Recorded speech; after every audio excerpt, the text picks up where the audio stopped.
Selamat malam teman-teman di. Oh, Ade lagi di mana ini? Rapi sekali duduknya, kita kali rapi sebenarnya. Aduh, Ade lagi santai nih.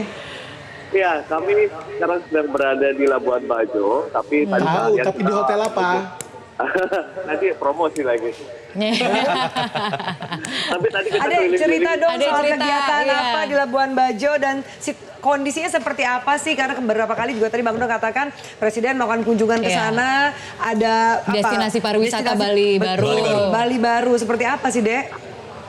Ya, sebetulnya kalau dibilang Labuan Bajo sebagai destinasi Bali baru itu bukan hal yang baru lagi karena memang secara pemandangan, secara fasilitas sudah berkelas dunia lah ya, dan apalagi ditetapkan oleh Presiden Jokowi katanya akan jadi destinasi wisata premium. Tapi kalau kita lihat 3 tahun belakangan memang peningkatan jumlah turis selalu meningkat dari 83.000 di 2016, 2017 jadi 111 ribuan, di 2018 jadi 163 ribuan, dan sekarang 2019 katanya akan diprediksi akan naik. Permasalahannya adalah bukan hanya mengembangkan Labuan Bajo saja, karena kita tahu bahwa pariwisata adalah, kalau dalam teori-teori pembangunan dibilang pariwisata adalah satu-satunya alat untuk mengakselerasi pembangunan 2, 3, 4 kali lebih cepat dari yang biasa.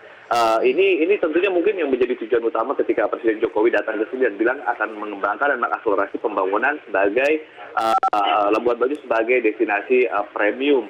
Kita jangan lupa bahwa Labuan Bajo adalah pintu masuk untuk Flores secara keseluruhan.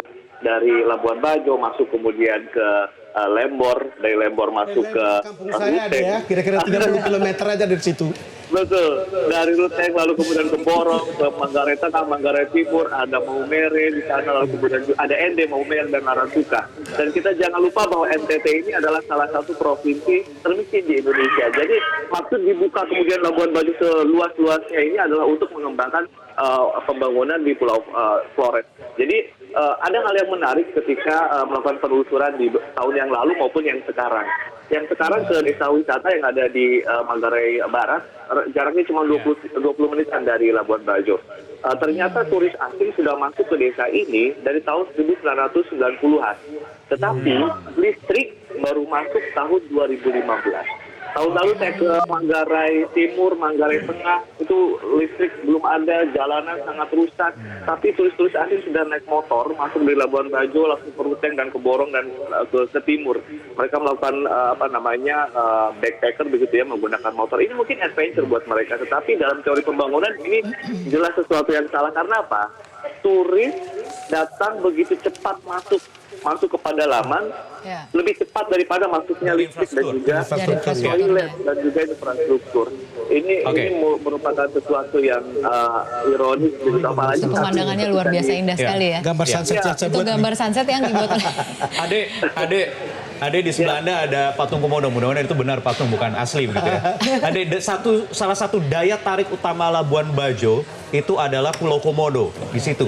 Turis-turis wisatawan asing dan lokal juga datang ke sana.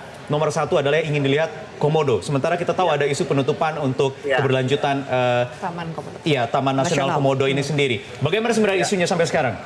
Dan respon para pengelola pariwisata di sana? Sebetulnya beberapa kali kita akan ingin angkat itu, cuman memang dari pihak Pemprov sendiri belum berani berbicara lebih banyak karena memang ini masih rencana dan masih wacana. Tetapi kalau kita bicara dengan beberapa warga dan juga pengelola pariwisata yang ada di desa tadi di Saliangdara, di pegunungan begitu, mereka sebetulnya tidak terlalu khawatir karena mereka berharap ketika Komodo nanti ditutup, Pulau Komodo ditutup, maka akan dialihkan ke Pulau Rinca yang sebetulnya katanya komodonya lebih banyak ada di Pulau Rinca. Mereka sih berharap sebelum Pulau Komodo ditutup secara total, secara menyeluruh, sebelum ditutup Pulau Rinca sudah disiapkan terlebih dahulu sehingga wisatawan tetap datang ke Pulau Rinca, lalu tetap membawa paket-paket seperti bird watching, lalu kemudian juga lihat tarian caci di desa-desa yang ada di sekitaran Labuan Bajo. Karena pariwisata bukan hanya di Labuan Bajo, tapi yang diharapkan bisa menyebar Ade sampai ini ke dalam. sudah 3 atau 4 kali ke sana ya? Ya, keempat kali. Jadi duta Komodo mungkin Mbak ya.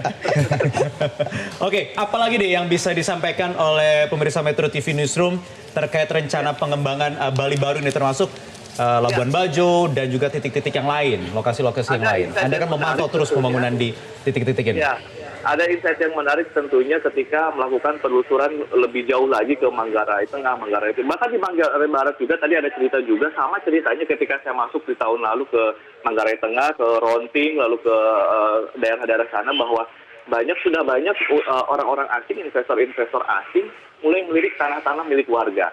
Dan karena belum ada listrik, orang kemudian tidak lihat TV, tidak baca koran, tidak punya literasi yang baik, akhirnya menjual tanah mereka dengan sangat murah, bahkan menukarnya dengan laptop dan motor begitu. Ini sesuatu yang bukan kita anti investasi asing, tetapi ini sesuatu yang perlu diperhatikan dan perlu diawasi. Karena kalau kita lihat di Ronting ada masjid, ada kemudian gereja, mereka sama-sama untuk menjaga lahan untuk tidak sehingga warga tidak menjualnya dengan sangat-sangat murah.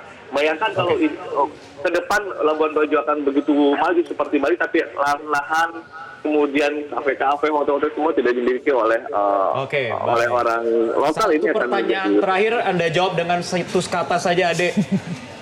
Berapa tahun lagi Labuan Bajo dan sekitarnya ini bisa menjadi Bali baru, benar-benar jadi Bali baru? Siap secara keseluruhan. Tadi saya berbincang dengan salah satu turis di desa wisata, karena mereka masuk ke desa wisata, boat watching dan lainnya. Dia bilang sekarang sudah menjadi Bali baru, bahkan sudah lebih bagus dari Bali. Betul. Dan banyak sekali orang yang sudah bosan dengan Bali, dan dia bilang saya sudah selesai dengan Bali, saya mau di Labuan Bajo saja. Tetapi kemudian yang paling penting sekarang, Wahyu, Kementerian Desa, Kementerian Pariwisata harus saling bersinergi untuk memberikan pendampingan, memberikan ide kepada, misalnya ada satu spot yang melihat sunset dari atas bukit, ada tari caci di sana.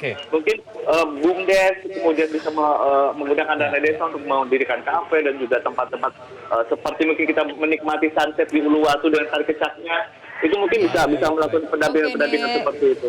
Baik. Selamat menikmati Labuan Bajo ya, Dek.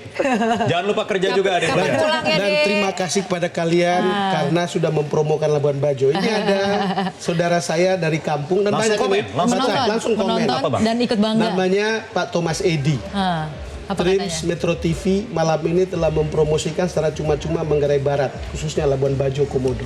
Saya terima kasih pada kalian. Jangan lupa, Bang, Dan memang ajak-ajak layan, kita. layan juga begitu untuk Belum pernah dipromosi. juga ke sana jalan-jalan, Bang Don. Oke, baik. Kita bicara hal yang lain ya. Ya. Wahyu, usai jeda berikut ini kita membahas juga mengenai tim gabungan pencari fakta dari kasus novel Baswedan. Tetaplah bersama kami.